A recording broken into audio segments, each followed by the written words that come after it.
I want to bring this up about the NFL draft because I think I am at a point.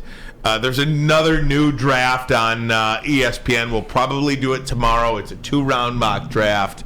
I'm not going to give it away now. If you want to do it, fine. We could. However you want to do it. But there's mock drafts that pop up all over every day. And I used to be obsessed with the mock draft. And I still get very excited about the mock draft in the NFL. It's one of my favorite things. It's our Super Bowl. It's one of my favorite things to do is watch a mock draft. Right. But I think because of how comfortable I am with Brad Holmes selecting these players, I am less enthusiastic about mock drafts. Meaning, I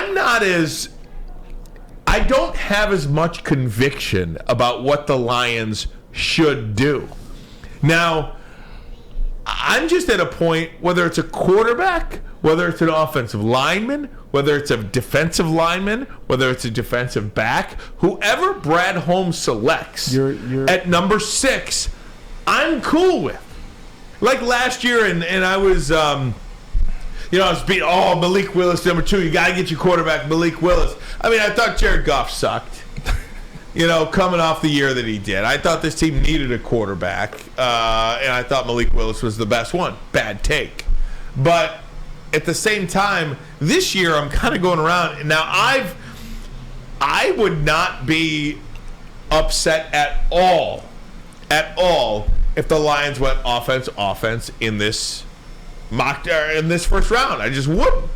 If they got the quarterback at 6 because C.J. Stroud is on the board and they just can't pass him up and he can sit for a year and learn behind Jared Goff, and you select Bijan Robinson at number 18, is anybody going to be that upset with it, especially if they went out and picked 5 defensive players after that, including 2 defensive players in the second round, and spent all this free agent money on defensive help? Maybe made a trade for Jalen Ramsey or something like that. Something. Would people be terribly upset by that? The answer is no. And I'm using a lot of words to say that in Brad Holmes we trust. Well, his track record speaks for itself. The draft he had last year, how many starters did he end up with out of that draft? 5 defensive starters. That's my point. Like when a guy can go do that, then you definitely have confidence that, he's doing his due diligence and he knows exactly, he has a plan. Mm-hmm. And when you know a guy has a plan and his plan is actually working, then you have confidence in him. So why would you be leery of who he's drafting coming up this year? I'm with you, brother.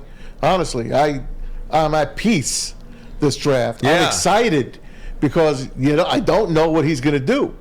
And that makes it exciting. And what I really love is the Lions are going to be talked about in this draft. You know how they're always the afterthought? I bring it up a million times. We all know when the Lions pick, they go to the commerember. That's right. Because everybody knows they're going to take a tight end. Right. Yeah, whoever they take, most of the time they're not going to have video on the guy. I remember Jelani Tavai. They were like, Jelani Tavai? And he had to go like to page 48 to find him. Nonetheless, they are a player now. They are exciting. And by the draft time, I think we'll have our new uniform or something else to talk about. I do believe that the Lions are officially on the board now as an NFL team. They were not an NFL team. They're a laughingstock. Every time I see something on Twitter or wherever I'm searching on ESPN, and they put up teams that have won the Super Bowl. How many teams? Patriots 6, Packers 4, Giants 4, and then there's no Lions on the board. And then under a little star on the bottom it says the Lions have not won a playoff game since 1991. It's unbelievable. That's an unbelievable stat that no one really knows how bad this team was, except us that we live here. Right. But I think those days are over. Hey, we're a team now. We are now in the NFL.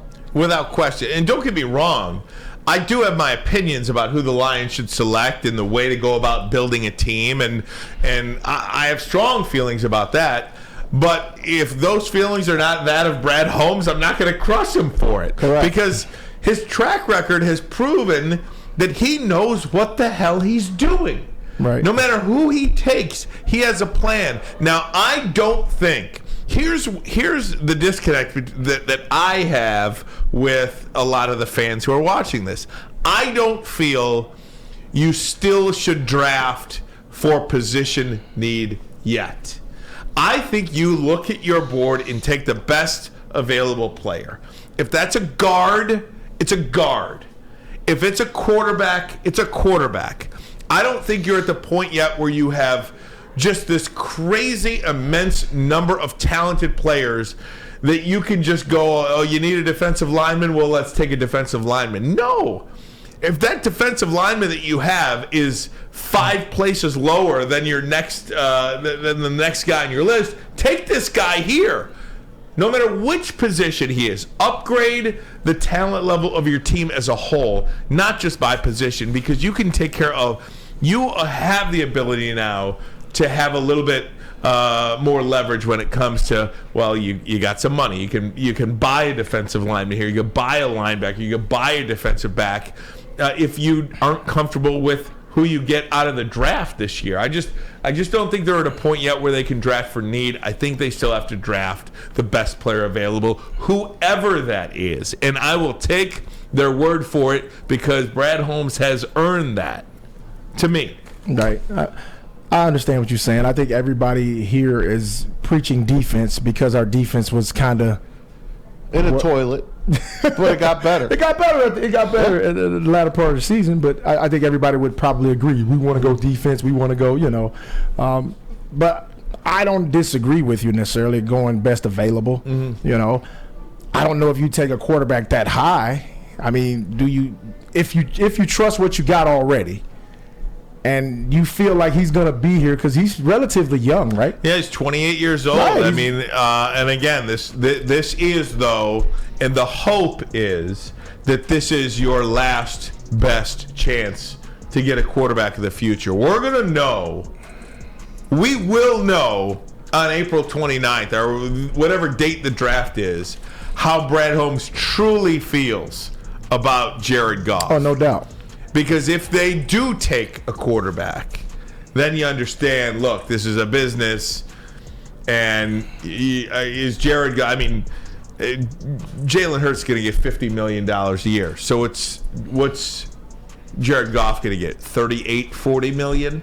Are you willing to pay Jared Goff 38, 40 million? That's how you really have to understand this thing. To me. Now, if he doesn't pick a quarterback in that first round, whether it be Anthony Richardson or C.J. Stroud or whoever, well, then he's going to pay Jared Goff $40 million a year because I just don't know how you go about getting your quarterback of the future, again, because you hope that you're picking in the 20s and, hell, maybe even in the 30s for years to come. Go back to the Penei Sewell draft. And, I was outspoken by saying who I wanted. I wanted Micah Parsons. I just wanted that position. I'm a New York Giant. I can't help it. Lawrence Taylor's birthday was yesterday. Right. The greatest football player to ever put on a uniform. Period. You ever see his videos? You ever see his tape? He changed the game. How nice would it be to have a guy like Micah Parsons on that defense? And I'm not going back to say he's better than Penei Sewell. Penei is his equal when it comes to a position. Penei was offensive line, and Micah is a linebacker, defensive end, and you want to call him, whatever. I would love to see the Lions get that kind of guy in this draft if he's out there. Well, that would be my number one want, and even more than a quarterback. Maybe Will Anderson. So we can stay with this. I want to go around the NFL.